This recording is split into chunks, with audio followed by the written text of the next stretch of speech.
Bill, buenos días y gracias por Aló. ayudarme con el video. Comenzamos a hablar la semana pasada de la importancia de ser luces en el mundo y hablamos del hecho de que para ser luces no podemos contaminarnos con las cosas del mundo. Pero algunos toman este principio de no contaminarse con el mundo y se retiran completamente del mundo. Hay una secta religiosa aquí de gente bastante buena, pero se llaman los Amis. Se separan completamente de la sociedad y de la cultura.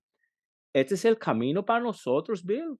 Sí, buena pregunta. Y la respuesta simple es no. Y sabemos que no, porque hasta en el fin de Primera de Corintios capítulo 5, Pablo al escribirle a los Corintios le dicen a ellos que tú no te puedes retirar del mundo. Pero sí, yo creo que hay dos extremos. Hemos estado en Mateo capítulo 5 y mirando el texto del 13 hasta el 16 para ver lo que el Señor nos dice acerca del impacto que nosotros podemos tener en el mundo como sal y luz. Y hablamos que algo que nos puede impedir de viviendo como sal es, como acabas de mencionar, el mezclarnos con el mundo, ¿sabes? Si la sal ha perdido su sabor. Pero yo creo que otro extremo, como acabas de mencionar, son personas que deciden a retirarse totalmente del mundo. Y bueno, quiero que leamos el texto de Mateo 5 para ver lo que el Señor nos dice y quizás aprender otra lección de este texto que es tan rico y profundo. Muy bien, Mateo 5 de 13 a 16. Ustedes son la sal de la tierra. Pero si la sal se ha vuelto insípida, ¿con qué se hará salado otra vez? Ya no sirve para nada, sino para ser echada fuera y pisoteada por los hombres. Ustedes son la luz del mundo. Una ciudad situada sobre un monte no se puede ocultar, ni se enciende una lámpara y se pone debajo de una vasija, sino sobre el candelero y alumbra a todos los que están en la casa.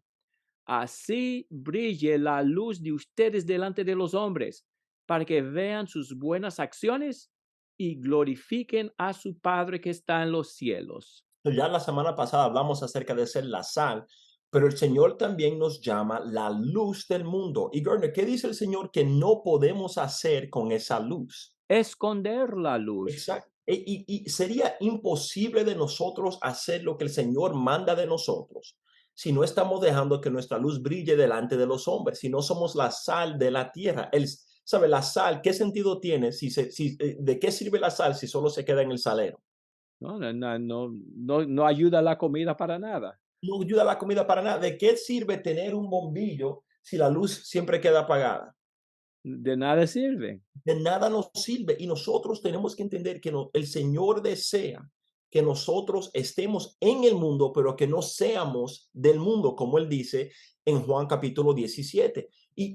No, Gardner, tenemos que reconocer que vivimos en un tiempo donde es fácil, honestamente, por lo menos en este país, es fácil si tú quieres evitar al mundo, porque todos trabajan en casa, en una computadora y tienen su entretenimiento en una computadora y pueden ordenar comida en una computadora y todo lo que ellos necesitan está en una computadora, en una habitación y nunca tienen que salir. Y si nosotros vivimos así, nunca vamos a tener el impacto en el mundo que el Señor desea de nosotros. Que una realidad es que vamos a tener que tener relaciones con nuestros vecinos, con personas en el colmado, con personas en el mundo. Eso no se puede negar, pero la relación que tenemos que tener debe de ser una donde nosotros mostramos Cristo, que tenemos una oportunidad distinta para ser luz en el mundo, cuando vivimos como Cristo al mundo alrededor. Kerner, yo he estado pensando mucho en un texto en Romanos capítulo 12, y si podemos leer Romanos 12, versículos 1 y 2, ha sido un texto que yo creo que es muy familiar a muchos cristianos. Muy bien, Romanos 12, 1 y 2. Por tanto, hermanos, les ruego por las misericordias de Dios que presenten sus cuerpos como sacrificio vivo y santo, aceptable a Dios, que es el culto racional de ustedes. Y no se adapten a este mundo, sino transfórmense mediante la renovación de su mente para que verifiquen cuál es la voluntad de Dios, lo que es bueno y aceptable y perfecto. Gracias, Garner. So, de nuevo, un texto muy familiar, Romanos 12, Pablo nos está diciendo que nosotros tenemos que no conformarnos a este mundo, que nosotros tenemos que ser transformados mediante la renovación de nuestras mentes, que tenemos que presentar nuestros cuerpos como un sacrificio vivo y santo. Y esto es para Dios, yo creo, la primera parte, que es nuestro culto racional.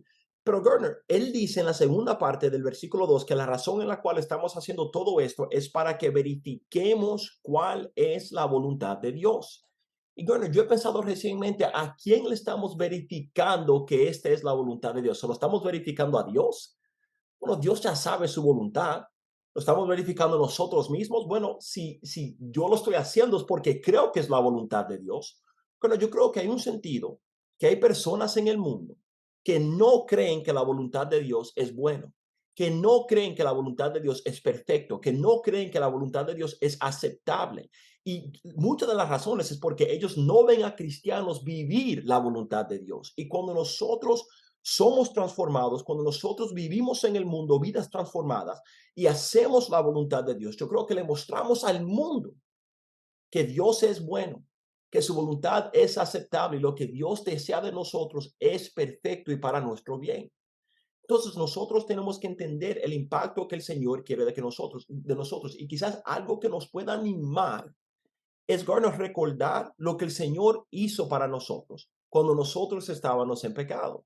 Porque en Romanos 5 dice cuando fue que el Señor decidió amarnos. Era cuando nosotros éramos ¿qué? ¡Qué pecadores! Exactamente, cuando estábamos en pecado, cuando nosotros éramos sus enemigos. En Primera de Corintios capítulo 6, Pablo hace una lista, él de recuerda, dice, ustedes eran estas cosas. Y yo no creo que el punto es que nosotros tenemos que vivir siempre recordando, yo era un pecador, pero de recordar que yo era un pecador, pero que la sangre de Cristo me santificó, la sangre de Cristo me perdonó y lo puede ser a cualquiera persona en el mundo también que si vamos a imitar al Señor, que el Señor causa que el sol salga al bien y al que está en al mal, que el Señor hace que la lluvia venga al justo y al injusto, que el Señor ama a aquellos que son sus enemigos, no porque sus enemigos eran merecedores de su amor, sino porque esto es quien Dios es, esto es la naturaleza de Dios. Y que si nosotros vamos a ser como Dios, nosotros tenemos que vivir en amor, vivir en luz, tratando de traer a aquellas personas que están en tinieblas a Dios también. Y Gardner, yo nunca voy a poder hacer eso si estoy ocultando mi vida.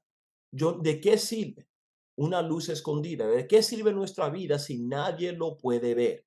Gardner, imagínate, y yo sé es una ilustración quizás un poco chistosa, pero imagínate, Jesucristo viene carne, el verbo hecho carne, y por toda su vida se queda en la casa de María, viviendo una buena vida, pero se queda en la casa de María y después se muere en su vejez. ¿De qué nos serviría eso a nosotros? Y nosotros tenemos que hacer lo mismo. Si tú eres un cristiano, no escondas el hecho de que tú eres un cristiano. Vive la vida de Cristo en el mundo de tinieblas. Excelente mensaje. No podemos escondernos. Tenemos que ah, tener amistades en el mundo.